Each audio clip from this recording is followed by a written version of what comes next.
اعوذ باللہ من الشیطان الرجیم، بسم اللہ الرحمن الرحیم، کل نفس ذائقۃ الموت ثم الینا ترجعون۔ عزیزان گرامی، ہم سب کو معلوم ہے کہ ایک دن تمام کائنات کی شے ختم ہو جانے والی ہے، فنا ہو جانے والی ہے، ہر چیز کو موت کا ذائقہ چکھنا ہے۔ لیکن اس جانے والوں میں جو اللہ کی بارگاہ میں چلے جاتے ہیں، جو منتقل ہو جاتے ہیں، جو اس دنیا سے سفر کر کے آخرت کی سفر میں چلے جاتے ہیں، ان میں سے کچھ افراد ایسے ہیں جن کے جانے سے دنیا ایک نعمت سے محروم ہو جاتی ہے، دنیا میں ایک ایسا خلا پیدا ہو جاتا ہے جو بھر نہیں سکتا ہے، دنیا کیا ہو جاتی ہے، بہت ساری چیزوں سے محروم ہو جاتی ہے۔ تو آئیے وہ کس کی شخصیت ہے، وہ کون افراد ہیں جن کے جانے سے کبھی آسمان رو رہا ہے، کبھی زمین کا ٹکڑا روتا ہے، اور ان کے جانے سے ایسا خلا پیدا ہو جاتا ہے کہ وہ رکھنا، وہ جگہ کبھی بھر نہیں پاتی ہے۔ تو وہ کون افراد ہیں؟ تو آئیے اس کا جواب ہمیں کون دے رہا ہے؟ چھٹے امام جعفر صادق علیہ السلام نے ارشاد فرمایا، ابلیس کے لیے عالم دین کی موت ہر مومن کی موت سے زیادہ محبوب ہے۔ جب کوئی عالم دین مر جاتا ہے تو اسلام میں ایسا رکھنا پڑتا ہے جیسے کوئی شے بند نہیں کر سکتی ہے، ما من احد یموت من المؤمنین احب الی ابلیس من موت فقیہ۔ شیطان کے نزدیک سب سے زیادہ محبوب عالم دین کی موت ہے، یعنی شیطان، ابلیس اور ابلیس صفت انسان جو ہے وہ عالم دین کی موت سے خوش ہوتے ہیں، انہیں عزیز ہوتی ہے، محبوب ہوتی ہے، وہ دوست رکھتے ہیں کہ ایک عالم دین اس دنیا سے چلا جائے۔ تو عالم دین کے جانے سے بہت سارے نقصانات ہوتے ہیں، یہ مجھے کون بتا رہا ہے؟ ہم سب کو چھٹے امام جعفر صادق علیہ السلام اپنے بابا امام محمد باقر علیہ السلام سے یہ روایت کرتے ہیں کہ میرے بابا نے فرمایا، اللہ تعالیٰ نے علم کو نازل کرنے کے بعد نہیں روکا مگر جب کوئی عالم دین مر جاتا ہے وہ اپنے ساتھ اپنا علم لے جاتا ہے، اس کی جگہ لے لیتے ہیں کون افراد؟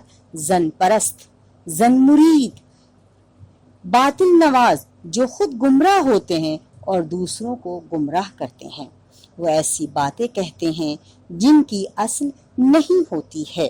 تو عزیزان گرامی، معلوم ہوا کہ یہ ساری چیزیں نقصان ہے ایک عالم دین کے جانے سے۔ تو آئیے دیکھیے، جب یہ عالم دین دنیا سے جاتے ہیں تو کون روتا ہے؟ عوام صرف نہیں روتی ہے، ملائکہ روتے ہیں۔ یہ کون بتا رہا ہے؟ چھٹے امام جعفر صادق علیہ السلام نہیں، بلکہ ہمارے امام، ساتویں امام موسیٰ کاظم علیہ السلام یہ فرما رہے ہیں، جب کوئی مومن فقیہ مر جاتا ہے تو ملائکہ اس کے لیے روتی ہیں، اور زمین کے وہ حصے روتے ہیں جن پر اس نے خدا کی عبادت کی ہو، وہ آسمان کے دروازے جس سے اس کے اعمال اوپر گئے ہوں۔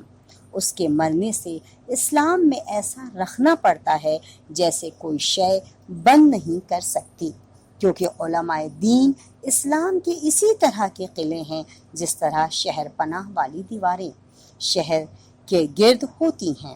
یعنی بات واضح کر دوں کہ آپ نے دیکھا ہے کہ پہلے زمانے میں بہت سارے شہر جو بنائے جاتے تھے ان کے ارد گرد دیواریں ہوتی تھیں، تو عالم دین کی حیثیت اس شہر کے دیوار جیسی ہوتی، یعنی جب تک عالم دین ہوتا ہے اس وقت تک کائنات، دنیا، انسان محفوظ ہوتا ہے۔ اب آئیے عزیزان گرامی، جب رسول خدا محمد مصطفیٰ صلی اللہ علیہ وسلم کا انتقال ہو گیا تو جناب ام سلمہ آئیں، کس کے پاس؟ جناب فاطمہ زہرا سلام اللہ علیہا کے پاس، اور آپ نے حال دریافت کیا تو بی بی فاطمہ نے کیا جواب دیا؟ اصبحت بین کمد و کربن، اے ام سلمہ آپ میرا حال کیا دریافت کرتی ہیں؟ میرا حال تو یہ ہے کہ رنج و غم کے درمیان زندہ ہوں۔ ایک طرف تو میرے بابا مجھ سے جدا ہو گئے اور دوسری طرف ان کے جانشین حضرت علی علیہ السلام کے اوپر ظلم ہو رہا ہے۔ خدا کی قسم، احترام کو پارا پارا کر دیا گیا ہے، لیکن میں جانتی ہوں یہ سب بدر کے کینے ہیں اور عہد کا انتخاب ہے۔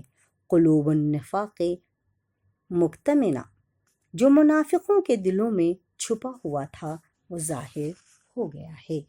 بس اسی جناب فاطمہ زہرا سلام اللہ علیہا کے جملوں کے ساتھ آج کی اس مختصر سی تقریر کو ختم کرتی ہوں کہ بی بی فرماتی ہیں، بابا جان آپ کے بعد میں بالکل اکیلی رہ گئی ہوں، حیران ہوں، پریشان ہوں، میری آواز ڈوب گئی ہے، میری کمر شکستہ ہو گئی ہے، میری زندگی تلخ ہو گئی ہے، اور کبھی اس طرح سے بیوی بین کر رہی ہیں کہ اے پیغمبر اسلام صلی اللہ علیہ وسلم کی خاک پاک کو سونگھنے اس کے لیے سزاوار ہے، پھر کوئی خوشبو نہ سونگھے۔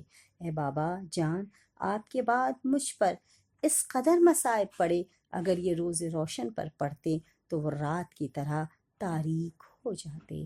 بس عزاداران امام حسین، میرے دوستوں، ناظرین، سامعین، آپ سب سے گزارش ہے کہ تمام علماء اسلام جو اب ہمارے درمیان نہیں رہے ہیں ان سب کے لیے ایک سورہ فاتحہ پڑھیے، التماس سے دعا۔